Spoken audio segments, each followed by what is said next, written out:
and welcome to the very first Cult Movie Cult holiday special. I'm Mark Dickerson. And I'm Jeremy Fink. And grab your eggnog, put another log on the fire, and don't pick up the phone, because today we're talking about 1974's Black Christmas, directed by Bob Clark.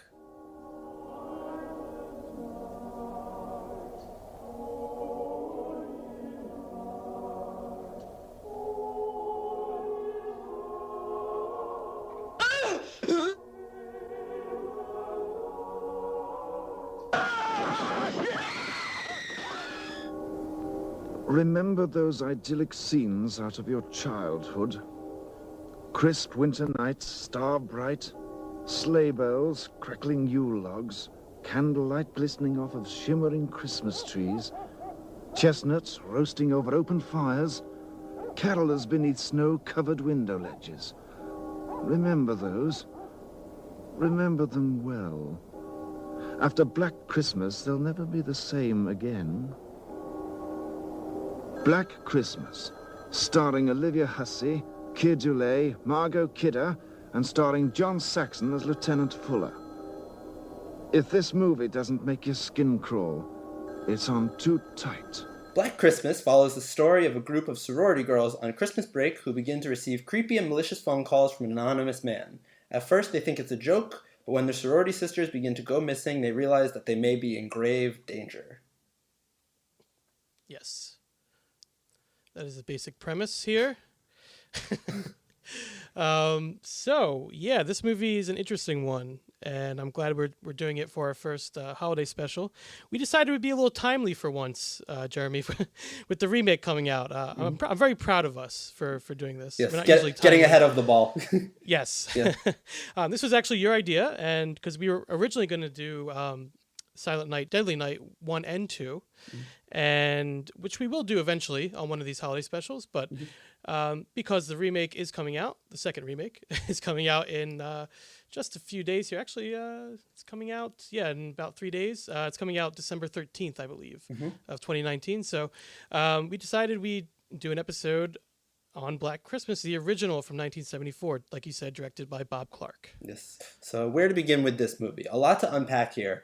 For sure. This is a movie that is kind of become a real cult film over time. Like a lot of movies we've discussed on this podcast, wasn't a huge hit when it first came out. For sure. But had its following. This is actually a Canadian film, which is fun. I definitely have a special place in my heart for Canadian slasher movies. I've definitely seen a few of them that are favorites of mine, which is kind of interesting because in my mind, on a certain level, the idea of the slasher is such an American thing.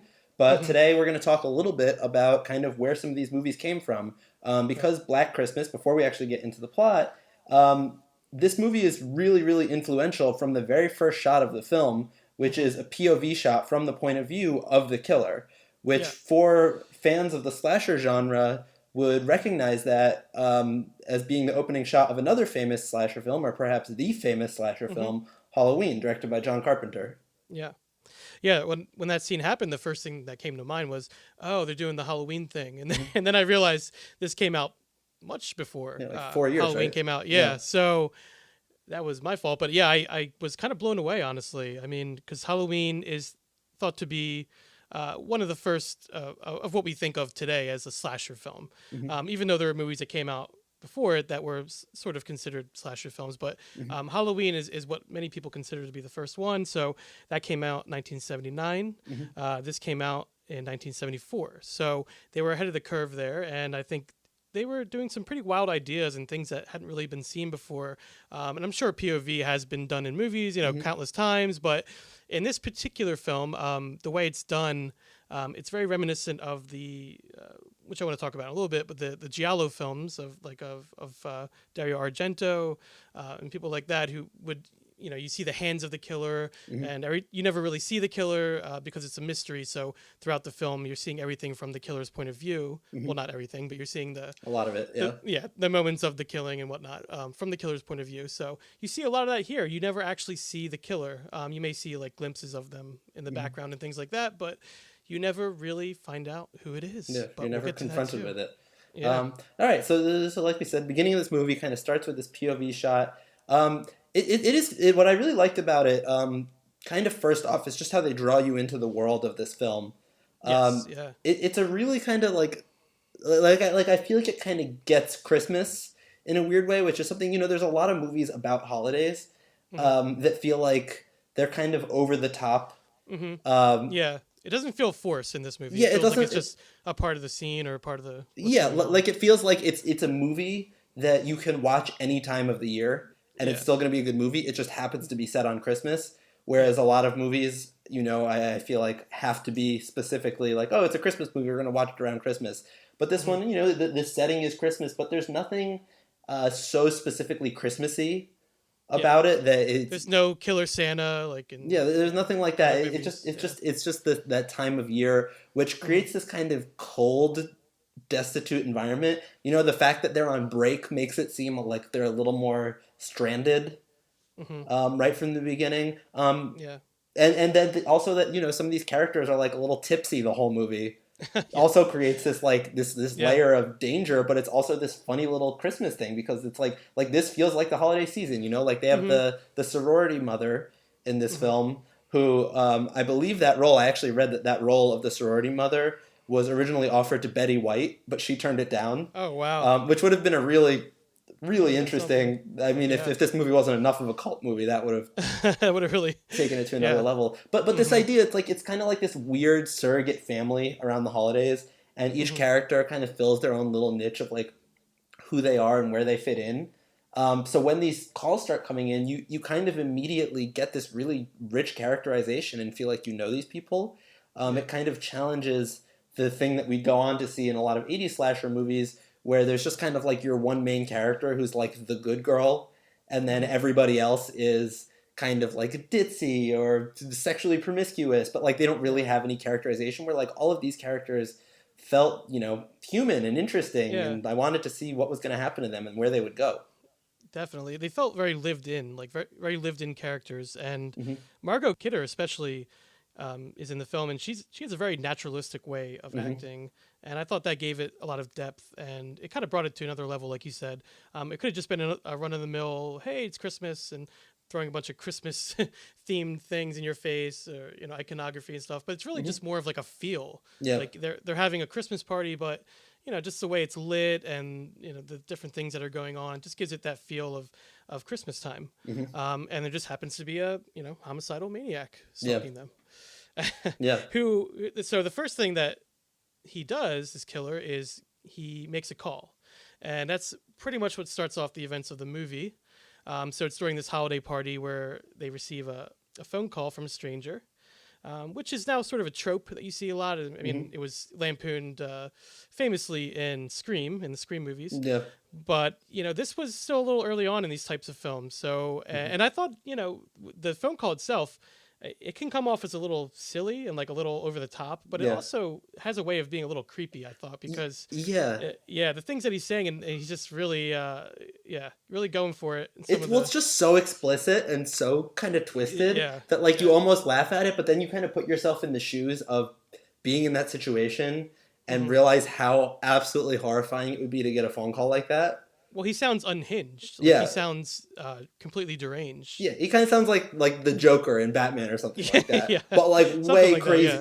like not an Yeah. evil genius mastermind, just someone who's just totally flown off the handle and Yeah. has absolutely nothing to lose, including Right. his mind, which is already far out the window. And at first, it is kind of almost funny, like it's because it's kind of ridiculous the things that he's saying, and Margot Kidder's character is having a good time with it and kind of giving him stuff back, and but eventually he keeps going with it, and yeah, he gets pretty explicit with some of the stuff he says, and it kind of takes off from there, and they realize that this might be someone who has more on his mind than just like a prank phone call, like he's so that's when the uneasy feeling begins, and all the characters are kind of on edge from there on out. Yeah, it's also interesting too. Just talking about, because what's so interesting to me about this movie is as we talked about right at the beginning of the podcast here, this was kind of a precursor to the slasher, but in a way is a slasher movie. Like it kind of follows the formula, but it really Not a very high body count, but it definitely has moments. yeah. that, Well, and there are plenty of good slasher movies that don't have a high body True. count.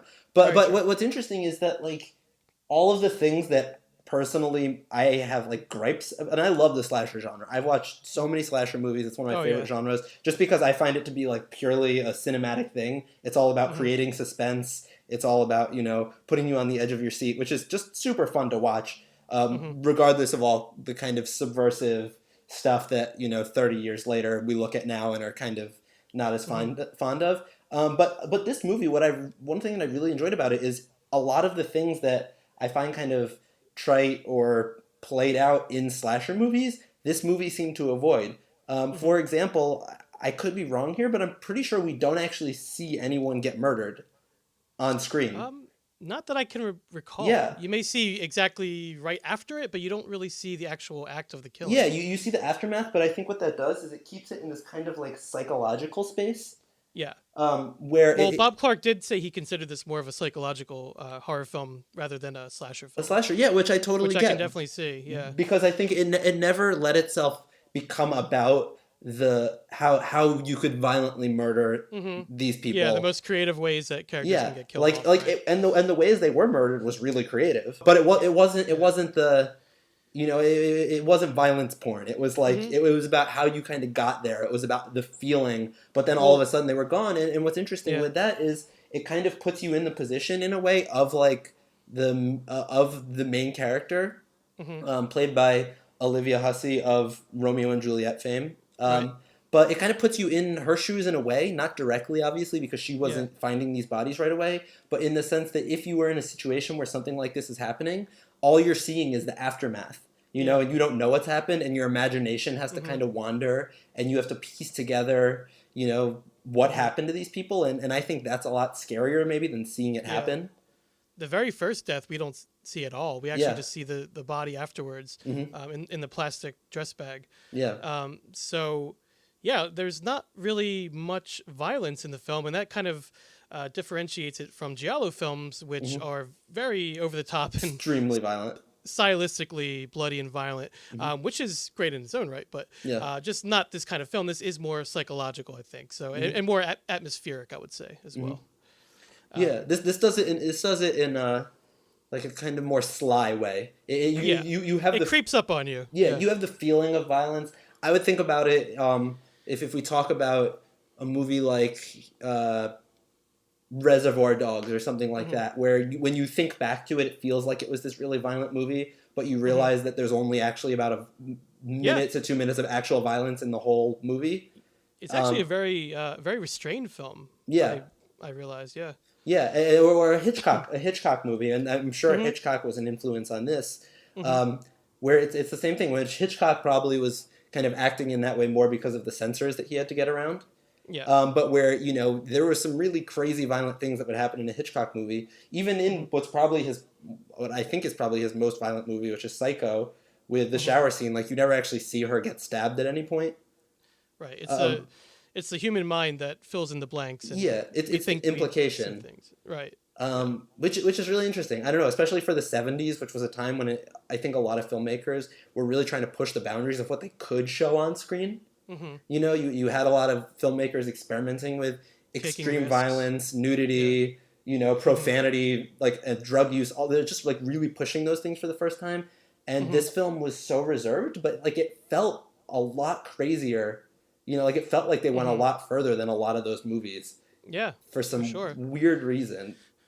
But yeah, this movie, there's not many actual murders depicted, and really, like I mentioned, body count, because usually when you think of slasher film, you think of, like Hmm. we said, all the creative ways that the characters get killed off. But yeah, in this movie, it's very much, it's almost the opposite in a way. Hmm. It's more the in between moments that we're focusing on. Yeah. And there are some scenes. Well, I guess I'll talk about it now with the spoilers again. Yeah. Always. Yeah, so always spoilers. Margot Kidder's character Barbara, I thought her death was maybe because it's the one we see the most of, but Hmm. the one that I thought was the most memorable, and the imagery of it was really something. She has a stabbing death, and it's juxtaposed with children singing carols outside, Hmm. and there's glass breaking, and it's very stylish, a very giallo death, Yeah. actually. Hmm. And I thought that moment was really well done, and almost very artistically done for a murder scene. Yeah. No, um, it was pretty beautiful. yeah, so like the murder scenes that are there, I feel like were done very well Hmm. and skillfully. But yeah, you don't see too much. Mostly it's the calls. So so these sorority sisters are receiving these mysterious calls from the stranger who is being very overly descriptive in certain Hmm. sexual acts and making pig noises and just being generally just despicable. Hmm. And so obviously right after this, not only does one of their own girls go missing, but they learn of another girl that's gone missing as well, and they start to put pieces together. And with the help of the police, they start to try to figure out what's going on. And the rest of the movie kind of goes into more of like a mystery, who done it, who the killer is, Hmm. and of course there's the red herring of the main character of Jess, who's played by Olivia Hussey, Hmm. her boyfriend, because we're led to believe because she ends up getting pregnant, and so I believe she wants to have the baby, but he does not, right? So they get into Oh no, no, she does oh not. no, I'm sorry, She does not want to have the I'm baby. sorry, He she does wants not, to. yeah, Yeah, yeah. Let me which is actually really progressive for a 1970s movie. so she does not want to have the baby, but he does, right? And Hmm. you're right; it's very progressive, especially for this time to see that. So yeah, it was Hmm. interesting. Kind of flips it on its head a little bit, and so they have this disagreement and argument, and just little clues here and there, and the lieutenant starts to put these pieces together, and her boyfriend Peter Hmm. is the one who is suspected to be the caller and also the killer of these young women, and so that's what we're led to believe for like the latter half of the film, and so the ending is really I guess we'll get into that now because there's not too much plot to talk about. There's a lot of back and forth with the police, and basically it gets to the point where we're all but certain that it is Peter, that Peter is the killer. Hmm. But we get to that ending scene where so Jess actually confronts him, and they have a confrontation, and he actually the killer chases Jess through the house. We don't see who the killer is. Hmm. And then Jess locks herself in the cellar, and Peter appears outside one of the windows. He smashes a window, climbs in, and she bludgeons him with a poker. And because she's assuming he's a killer, obviously. So then the police arrive because she's screaming, and they discover her, in the basement, barely conscious, on the floor, and with Peter's bloody body next to her, and they take her and discuss the murders and all of that, and the movie ends with her being left in the house by the police, and because the policemen are outside now, and we think Believing everything that is the problem is solved. Yeah. believing that everything is over and done with, and Hmm. we have a happy ending. But because it's a horror movie, there's never a happy ending, right? So Hmm. we see that the killer is still alive, and he actually climbs down from the attic and creeps into a room where Jess is, Hmm. where she's staying in the house. So, and that's when the telephone begins to ring again, and the credits start to roll. So, we don't know what happens from there. We can assume something not great. Hmm. And it's kind of a downer ending, and it's kind of dark because Yeah. she is pregnant at the time. Yeah. So yeah, it's kind of an interesting, and I thought it was very interesting because you're not really supposed to know who the killer is, and that's No. the main point of it. Is what they were going for, Hmm. is that it could be anyone, and we still don't know. Yeah. And really doesn't matter. It could just be a random stranger, Which is so scary. Like, which is the scariest thing of all. Yeah. it's like when you have a horror movie that just gives you all the answers, and by the end you know who the killer is, you know why they Yeah. did it. Yeah. Like that's scary. Everything's explained. It's like and- it's scary, but like it's a lot to me. It's a lot like the scariest thing in the world is when you're walking down a street late at night, Mhm. you're all alone and it's dark out, and it's not like that. It's not the idea that someone who could come out and mug you or something like that. It's the idea that you don't know what could pop up out of anywhere, and you have no knowledge of who it is or what it is, and you know what I mean. It's the unknown, which is scary, and the fact that we never find out who this killer is makes it really frightening, especially because at one point there is a shot of the killer.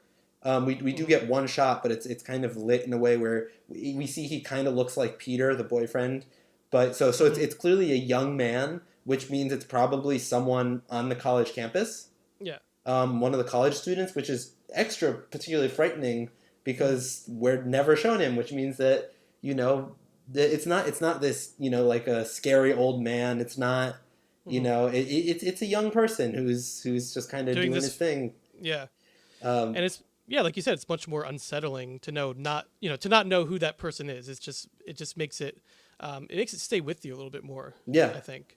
And the suspense is done so beautifully too that by the time you get that, it's a real payoff. Particularly one moment that I really, really, really loved was when Jess was running from the killer and she goes into the basement and the killer is shaking this basement door, hitting it, trying to get it open, and he can't get it open. And it's like intense, you know, it's loud, and then all of a sudden he just stops and just walks away. Yeah. And it's the most horrifying moment.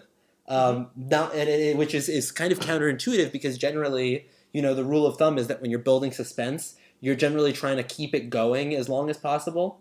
You know, like a conventional way of doing that in a suspense way is he's pounding the door, he's pounding the door, he's pounding the door, and then he kicks it down, and then you go on to your next suspenseful moment. But what's so beautiful about this is it's like he's pounding the door, and then he stops. But you have no clue why he stopped. And for the same reason why it's scary not knowing who the killer is, at the end it's scary in that moment not knowing why he stopped, because it's like, well, what's he doing? You know, is he going to come around to another, which obviously that's the Well, then the Jess misdirection. assumes that he's the one, coming into the window. So then that's why she. But I know what you're saying. Yeah, it definitely creates more suspense because you're like, what is he doing out there? Yeah, Why what is he doing out there? So Like, quiet? what kind of deranged thing is he doing with this door closed? Is he going to burn the house down? You know what I mean? Yeah. Like, there's Well, just we don't this, know because we don't know anything about him. This character is capable of anything. And that's what makes it so crazy because, you know, instead of trying to make a villain who's relatable and that we see his point of view and all of that, well, we do see his point of view, but we don't see, we see his visual point of view. But that's all we get. We don't know anything else about him. That, like we said, makes it a lot more scarier and a lot more eerie. Well, in the same way that as we talk about the influence of this movie, that a Michael Myers character, obviously, you know, all of the sequels to the Halloween movies explain the Michael Myers lore to the point of Which oblivion. they ignored in the new remake. Yeah, but, you know, it's like in the first one, if you go back and watch that movie, other than the fact that this little kid kills his, you know, sister and a bunch of people in the first scene. The baby, like, you don't really know a lot about this killer. Right. And that's what makes him so scary because you understand that the main characters have some kind of connection to him, but he seems to not have any sentimentality about who he's choosing to kill or why. Right. And it seems random, and I think that's what's so scary, and what's so scary about this. Because in the second Halloween, they reveal that it's really Laurie's brother. Yeah. Right? So, and that makes it, you know, I mean, that gives it a connection and a backstory, but sometimes you don't need that. You don't need it, like, it's scarier sometimes for it to just feel random and out of place and frightening. And scarier to not see certain things, much like the shark in Jaws. You know, you don't see it for most of the movie, and it's to me one of the scariest, you know, monsters on film. So, so it just speaks to what the filmmakers were going for here, and they really were going for that more psychological angle. And I did want to discuss the filmmakers because, well, Bob Clark is the director of the film, and we have a very different kind of Christmas movie from him. So he's known for A Christmas Story, which came out later, actually in 1983. And A Christmas Story is, it's a certified classic. People love that movie. They show it 24 hours on TV. I don't know if they still do that, but I know they used to on Christmas. And people love it, and they'll just watch it over and over. And there's certain scenes and moments from it that are just iconic. And A Christmas Story definitely has that black humor to it. Though obviously this is a bit different, being an R-rated horror movie. And Bob Clark also directed Porky's 1 and 2. After Black Christmas, and actually around the same time as Black Christmas, he did direct another horror-themed film called Dead of Night, which I've not seen, but I was reading about it. And so really the films he made that were aimed at children came later. So with a Christmas Story, and he also made Baby Geniuses 1 and 2. Legendary. The legendary films. The canonized shining examples of the pinnacle of the art of cinema. Yes. Baby Geniuses 1 and 2. Hey, maybe they are brilliant. No, they probably are. I haven't seen them. know? I mean, this was brilliant, so I don't doubt it. Yeah. But. Well, he's he's capable of making great films, as we've seen, so you never know. But but thinking about A Christmas Story and what Bob Clark is most known for. I mean, do you think there are echoes of his earlier films in his most known work, In A Christmas Story? Do you think, can Um, you draw connections between that, or is it completely it's out of the hard for me realm? to say because it's been years and years and years since I've seen A Same, Christmas Story. But same. what I do remember of it, I remember it being kind of suspenseful in like a fun way. Yeah, and Um, like I said, it has that black humor to yeah, it, like the which dark humor. So yeah, so I could definitely see it. hmm Obviously, we're talking about very different genres, yeah, and kind of what he's working with here. But yeah, I mean, I think in any filmography, there's going to be traces of the filmmaker in everything they hmm touch. yeah, It would be interesting. I'd like to go in and rewatch it now. Actually, yeah. And it um, is. I mean, you can't get around the fact that it's bizarre that he went from yeah, these R-rated movies, because there's this film which is an R-rated horror movie, and then the Porky's movies, which are R-rated, hmm like teen gross out movies or whatever you want to call them. So he went from those films to this children's film, but I do think there's adult humor in A Christmas Story. hmm Again, I haven't seen it in a while either, but yeah, I do remember there being things like that in there, and hmm I don't know if he was trying to reach a different audience or if this was just a project that was brought to him and he just, yeah. he thought he give it a shot. Or maybe he Um, had. I mean, I don't know too much into his life, but maybe he had kids or something too. I've definitely right? Yeah, you never know. I mean, this was yeah. later in life. That came out in '84, like I Which said. isn't that So, much. It's 10 years later. It's not like it was like two totally or I'm different sorry, eras. '83. Well, 83, I was yeah. close, So but yeah, it's not even a decade after Black Christmas. yeah. So it's not like we're talking about like It's not a lot of 30 time, but years passing, but yeah, but also 10 years or whatever, mhm, 9 years, a lot could happen. yeah. But yeah, no, I know what you're saying. Like it's but either way, it's interesting to go from one to the other. And he did make another horror film, like I said, around the same time as Black Christmas. So there's that as well. I haven't seen that film, but I'm interested to check it out. Mhm. Based off this, I do kind of wish he made more horror films because I really enjoyed this, and I think he did want to make a sequel to this or something in the same vein as this afterwards. But like we said, this film didn't do too well, Yeah. so he wasn't really able to do that, unfortunately. Yeah. Um, so As it yeah, is sometimes with directors in the movie industry where, hmm if something doesn't hit, you hmm move on to something else. yeah. And that's Um, maybe that's just what happened here, because then he went to the teen comedies and mhm, then to a family film, yeah. which is fine. I mean, directors are free to make whatever movies Yeah. they want. No, I I just mean, find it, I find it interesting. yeah, I it guess. is rather bizarre because a lot of directors, like you'll see directors make kids movies, hmm but it sometimes feels like it's just like a brief little departure. Yeah. Like you'll see like Martin Scorsese do Hugo. Right. You know Like what a I little mean? offshoot. But Yeah. it still feels like it's part of his filmography and it fits in. hmm But it kind of feels like an offshoot. It doesn't feel like it's like when you're Yeah. talking. Even though I think that actually probably is one of Scorsese's best movies. Yeah. It's a really good movie. Yeah, it's terrific. But it's not. You're not going to sit there and talk about it with Goodfellas and Yeah. now The Irishman as we talk here Right. in December And of also, 2019. yeah, and also it's all labels as well. I mean, Yeah. because to call it a kids movie or a family movie, I mean, it's still just a film at the end of the day. Yeah, And, exactly. But whether it, it's geared toward but one it does audience or just another. but it does just seem like a rather large jump Right. for this particular director. It just Yeah. seems From like Psycho Killer to a uh, real 180. to getting Uh, your tongue stuck on a yeah, pole. a poll, which could be an interesting thing Yeah. to add to Yeah. a Psycho Killer movie. Yeah. I Actually, don't has that know. been done before? That's a I good don't idea. know. Yeah, maybe we need to make a Christmas story. A Black Christmas story. Yeah. Or recut the trailer, maybe. Yeah, a mashup. Yeah. Like the opposite of the Shining trailer. Exactly. Yeah. Yeah. One thing I did want to talk about with this because I mean, it's come up a couple times in this episode already. But kind of the idea of the slasher formula that was developed later on and used through most of the 1980s. And one thing that is kind of always in those slasher movies, or almost always, is and as we talk about the remake of this movie, which we'll get to in just a minute here, is particularly in the roles for women in these movies, is that they kind of fit into very cliched roles that we get seen over and over again. So you have the main character who's the final girl, who's kind of the Virgin Mary type, just perfect, can do no wrong, but for some reason is just surrounded by a bunch of really sexually promiscuous, wild, over the top people, and it's kind of like the most promiscuous young woman would get killed in the most violent way, and at the end of the day, the final girl survives. Which what I think was really interesting about this movie is that our main character, the one we're made to relate to the most, is not only pregnant, which means she is sexually active, but like she wants to have an abortion, which makes her particularly in the 70s, we're talking about a time when like Rosemary's Baby and The Exorcist were kind of the pinnacle of horror, which means that there was definitely still kind of a Christian, wholesome like that. What scared people was this idea of the devil and and demons, and so this idea of a character that we're not only supposed to follow, but we're supposed to like, who's wanting to get an abortion.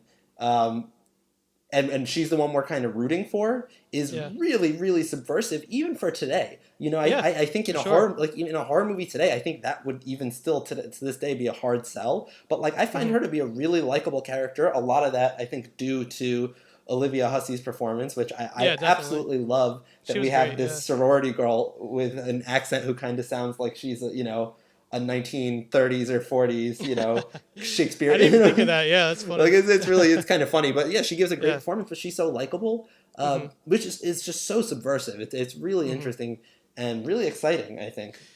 Yeah, it's really interesting because, like you said, the tropes are there, but the tropes of the slasher film, which wasn't even really a thing yet, are there, but they're also turned on their heads, like because you have the college co-eds and whatnot, and the deranged killer, but certain aspects of it, like you said, are what you would not expect, I would say, from a film like this. So. And I wonder if watching it when it came out, if this movie would have felt as kind of interesting and compelling, or if it feels almost more interesting and compelling now with the knowledge of what came after it. Maybe that's why, or at least part of the reason why it went under the radar a little bit. Maybe people didn't know what to make of it at the time. Well, but now it feels subversive, because every time we think we know where this movie is going, because we think we've seen this movie 1,000 times, and then it goes in a different direction. It's like, whoa! But I'm just wondering if watching it without the knowledge of Halloween and everything that came after it, if it would be that surprising, or if it would kind of just be like, this is a little bizarre and dark. Well, the big trope, and I do want to talk about this because, as I'm watching the film, towards the end of the movie, there's a scene where the lieutenant is. He finds out that the calls are coming from inside the house. So, which was a little bit of an eye roll moment, to be honest. But. So it's an eye roll moment, and I was like, oh, there it is. Like, when he said that, but then I did a little bit of research, and I was very interested to find out. So it comes off as a very cliched moment, because you hear that so many times. The call is coming from inside the house. And you've heard that so many times at this point in different movies and parodies of it and stuff like that. But after looking into it a little bit, it seems it may have actually originated with this film. Yeah, which is believable. Because this predates When a Stranger Calls, because that came out 1979, which is usually the film widely associated with that line. Although the idea itself of the call coming from within the house goes back to some urban legends as well.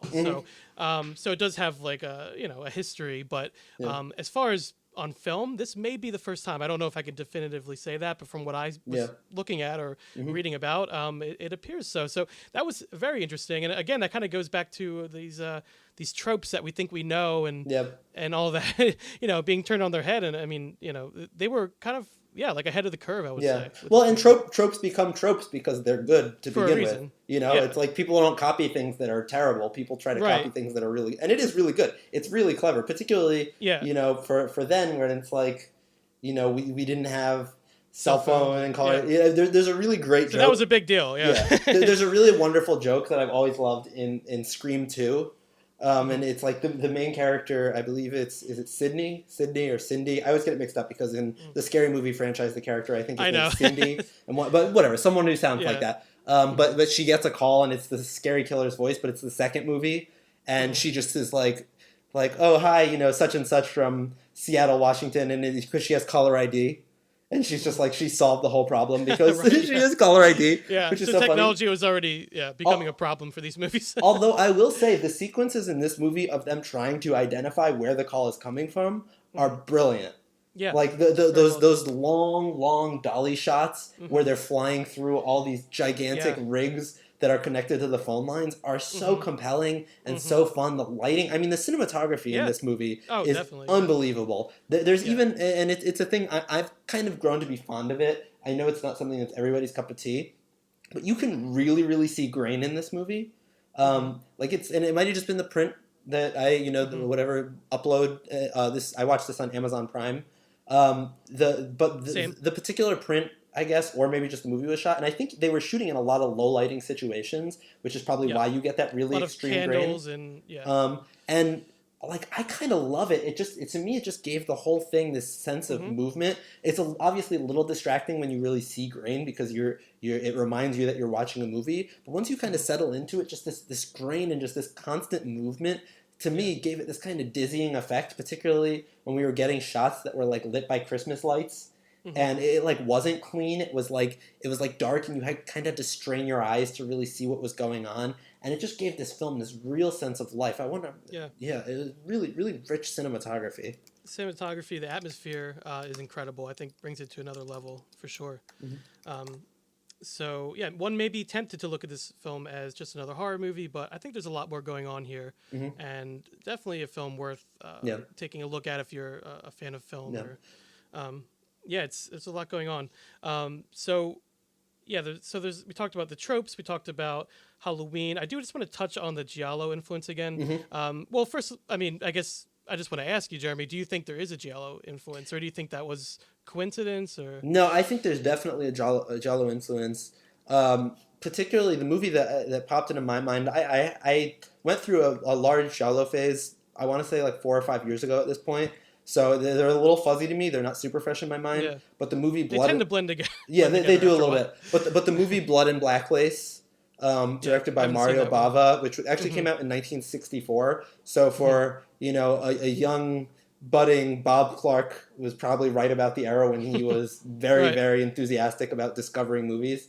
Um, impressionistic. Yeah. yeah, I thought of that a lot. That's a movie that's kind of the image that's kind of been sustained from that movie is this killer who wears a kind of like stocking or something over his face so you can't see him. Yeah. But just this idea where like you're just seeing kind of as we talk about, the blood the Giallo trope where you're not really seeing the killer, you're just kind of seeing like The his hands the or hands point and of view. yeah, and Yeah. point of view and so it felt directly in that. Also a lot of the lighting things in that movie, there's some really great like deep red and green lighting cues. So that movie popped into my mind. What about you? Do you have any specific examples, Mark, that you kind of were thinking of? Just well, I went on a big Argento kick recently, so I watched a lot of his films in succession, and particularly so. The first three films is considered like his animal trilogy because they all have animals in the title or insects. His first three films, so Bird with the Crystal Plumage, The Cat of Nine Tails, and Four Flies on Grey Velvet, they all came out before Black Christmas. So a lot of his maybe his more famous ones like Deep Red or Suspiria had not come out yet. But there's those films to draw from, and I think those do have lots of moments that I could kind of make a correlation to whether or not he was, inspired by those films or not. I have no idea. I wasn't able to find any interviews about that or anything like that. So, it's all speculation. But Yeah. I figured there had to be some sort of because, like you said, when he was growing up and an impressionable young youth or impressionable youth, he was probably watching these movies and retaining them in some sort of a form. I feel like you couldn't make a horror movie around that time without at least being aware of these films. Yeah. So maybe just it kind of sunk in somehow, or maybe he really was trying to call to mind the point of view scenes from those movies. I'm not sure, but the fact that you don't see the killer in Black Christmas is a huge part of the movie for Yeah. sure. So. Absolutely. But yeah, just something interesting to think about. So there's Halloween, which did the POV after this, and then the Giallo films, which did it a lot before. So yeah, it's hard to say, but who influenced who or whatnot. But but this movie is very influential. So influential, in fact, that it has spun not one but two remakes. Yes. So one of these came out in 2006. And I have not seen it. I remember when it came out, and I I looked up the trailer again. I was actually kind of strolling through a little bit and watching some of the film just to kind of get an idea of it, get a feel of it. And so it's directed by Glenn Morgan, and the only other film that he directed really was Willard, which is another remake. And I did like that film because it starred a perfectly casted Crispin Glover. And it was just like, it was so spot on with the type of character that he was playing, just a very deranged and eccentric character. So I actually remember kind of liking that film. And so I was a little curious about this remake that he did of Black Christmas, and checked out the trailer and some parts. And it seems to be a much more, I would say, gratuitous, I guess. It's also fairly generic. It's more like the types of horror movies you'd see, now that kind of flood the screens of movie theaters, where it's just like a group of teenagers getting killed off, or a group of college kids getting killed off. But it also seems to be playing up the campier angle of a Christmas horror movie a little bit. Yeah. So it actually has a line where she says "Merry Christmas, motherfucker." So yeah, it's that kind of a movie. It's very mid 2000s horror. Right. Yep. Yeah, it's very mid 2000s horror remake, which there was a lot of them and continue to be. So leading us to the 2019 remake, which is coming out very shortly, or actually will probably be out by the time you listen to this. Yes. Now this is directed by Sofia Takal. Is it? Yeah. Takal. I believe that's right. Yeah. Which I have some very distant degrees of separation from, because, and I didn't realize that she was the one who directed this film until I was reading about it. But so she actually acted in a 2011 film by a friend of mine called The International Sign of Choking. And I knew that I had heard the name before, and I looked her up, and I was like, oh, that's her, same person. She's worked with some other New York friends of mine and stuff like that. So sort of a weird connection that I stumbled upon there, which is kind of interesting, which made me more curious to check it out. And the trailer, it seems interesting. It's Jeremy, we were saying, because we actually watched it together before this, and we both thought it looked extremely different than the 1974 Black Christmas. Yeah, it's interesting. There's a movie I've been dying to talk about on this podcast, and eventually we'll find a way to do it, called Hello, Mary Lou, Prom Night 2, which is a sequel to Prom Night, but has actually nothing to do with the first Prom Night. And I don't know, I haven't seen this Black Christmas yet, but it looks like it's almost a different story using kind of the same name, which could be very exciting. Which could be cool, yeah. Yeah, which it could be cool because, people are innovating and films are constantly changing. So I am actually really curious to kind of see how they do it. It seems like there's like a conspiracy plot going some on. kind of conspiracy theory, and it kind of seems like more of an action, organization behind it or something, yeah. Yeah, it almost kind of seems more of like an action movie, though. Like, it's kind of about how these people are going to fight back, which is really exciting in its own right. I think whereas this, the 1974 version of Black Christmas is a lot more kind of psychological. It's a lot more about the fear of what's lurking in the dark. And it's not about how you kill what's lurking in the dark. It's about how what's lurking in the dark could come find you. And I think it is interesting, politically speaking, that Black Christmas is the movie of all the movies that are being remade that is kind of being remade of the slasher genre, that is being remade as kind of like a feminist film, because of all the slasher movies, I think this one actually kind of, even though women are being murdered in this movie, I didn't think it felt cheap. I didn't think that in this movie women were being murdered for entertainment. Going back to the fact that we didn't really see it, I think in this movie, more than a lot of the other slasher movies that have come out since, women are actually, like, we're made to identify with them. It's supposed to be scary. It was a complex main female character as well, like we talked about with the the pregnancy subplot and things like that. So it's almost like it's come full circle, because the original film was already putting these tropes on its head, and we're looking at things from different angles and being pretty complex, I thought. And then the 2006 remake appears to be more of just like a fun, campy slasher movie. All out, campy slasher movie set during Christmas. And then now this new film seems a little more action oriented, like you said, but also it does have that angle of being like postmodern. At least that's what I get from the trailer. A little bit like against the tropes of the slasher movies that we've mostly seen. So it seems in that respect more in the vein of the original Black Christmas, but Hmm. uh, We shall see. we shall Yeah. see. But, yeah, I generally have low expectations when it comes to modern remakes, especially Hmm. of horror films for whatever reason. But Unfortunately, yeah. unfortunately, I mean, I always want to like them going into it, and then Hmm. I'm disappointed. So, but who knows? Like we said, we shall see. Yeah. May end up being great. May end up Also, being worth noting nothing. that this current remake is a Blumhouse film, um, which is just kind of interesting because they kind Yeah. of have the market on horror films totally cornered right now. Hmm. And there is definitely a certain style to a Blumhouse film. They kind of have a certain feeling. Maybe Hmm. with the exception of like there have been a few that kind of fall outside of the horror genre. Like Whiplash was a Blumhouse film. Get Out, which I guess is technically a Yeah, I saw horror that. film, Hmm. but I think is kind of more almost meant to be it's scary, but it's really kind of more of almost of a political Hmm. thriller, is how I'd put it. Yeah. Um, but yeah, so it should be interesting seeing what kind of treatment this film gets, and all very exciting stuff because it's interesting seeing how I think the beauty of remakes, which we haven't actually done too many remakes on this podcast. We haven't done a No. ton, probably because it's cult Most of movies them. and remakes Yeah. end up kind of just being thrown Hmm. away, and we just watch the original over and over again, and that ends up being Very the cult forgettable. movie. Yeah. Exactly right. But I do So, think it's interesting with remakes because in the same way that horror tends to reflect, like horror movies tend to reflect what's going on in our culture at any given time. yeah. I think that remakes do the same thing because Hmm. you see what gets changed from 1974 to 2006 to Yeah. 2019. We kind of see how the world You changes and how can. cultures changes, and it paints this Yeah. really interesting portrait. You can almost directly compare and contrast the Hmm. films. Yeah.